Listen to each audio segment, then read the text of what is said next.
money. It's what makes the world go round. And in the world of college football, that's no different. NIL, name, image, and likeness. It's a new part of college football that has completely changed the game. Before NIL, college athletes were simply given a scholarship to play for their school, and that scholarship meant that they could go to the school and get their education for free. But now, schools are going as far as to pay millions of dollars for some players just to come to their school and play for them. It has completely changed the game of football as we know it today.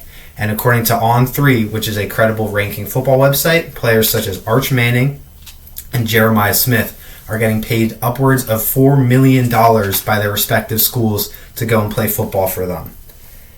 Now, the introduction of name, image, and likeness in college football has created a positive impact on the world of college football because it not only gives athletes new financial opportunities to help change their lives, but it also enhances the game of football for the players, the coaches, the staff, and for the fans. And today I'll be going through the ins and outs of what NIL is and what it means for college football and how it works and how it has essentially given opportunities to players, leveled the playing field for smaller schools, and at the same time impacted the culture of college football. So, what is NIL? NIL, or name, image, and likeness, is essentially the athlete's way of getting money through their school, through sponsorships, and through donations. So, athletes at the high level will sign contracts with schools. So, as I previously mentioned, Arch Manning and Jeremiah Smith is an example of one. And another example is of this man, Carson Beck. Carson Beck was the quarterback for the University of Miami this previous season, and he is a great example of the NIL because he was previously a quarterback at Georgia, a championship football team, but Miami offered him $5 million to switch to their school, which he did. So he was the face of NIL last season and a big part of why players ask for so much money now. And he is an example of a player who has an agent, and those agents, like how professional athletes have agents in the NFL, these agents are going through and negotiating contracts for them more than just getting their scholarships paid, or more than just getting their education paid for. Those scholarships have turned into full-blown contracts with the school, and it has become a much larger scale of business.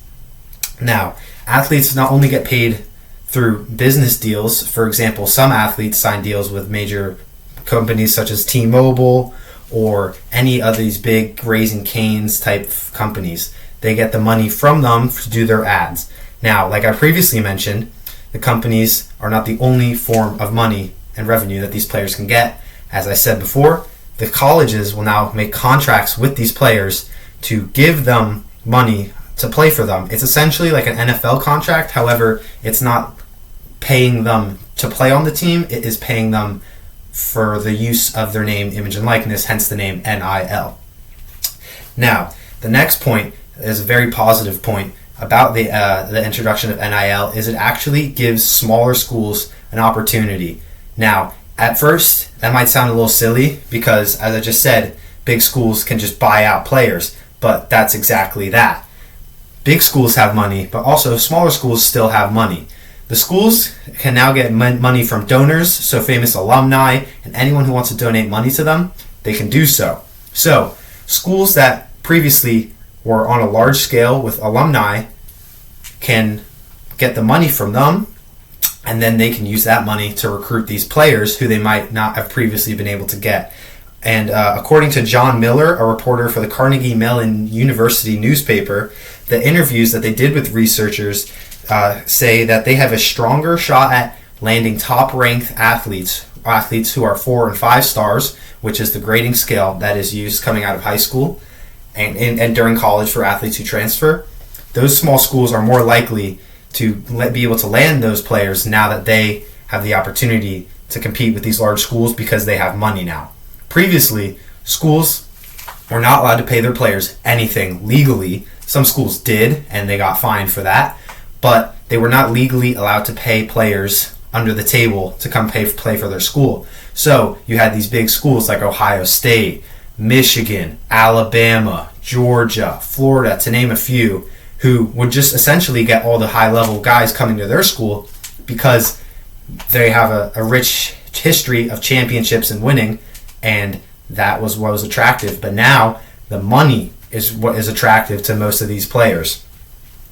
And now lower-level athletes can also get this kind of money.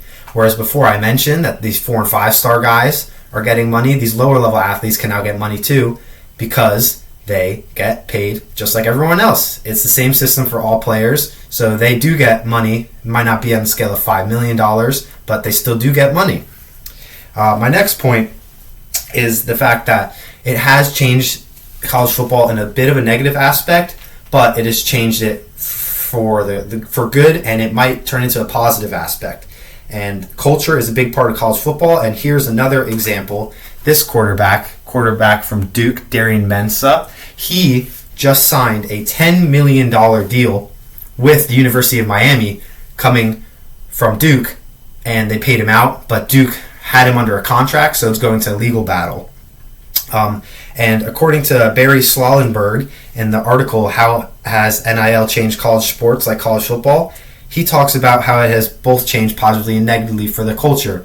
Now there are no more athletes who are staying at schools just because they want to stay at that school. A lot of it has to do with money. And also players will opt out of the NFL draft because they can actually make more money in college, which is crazy.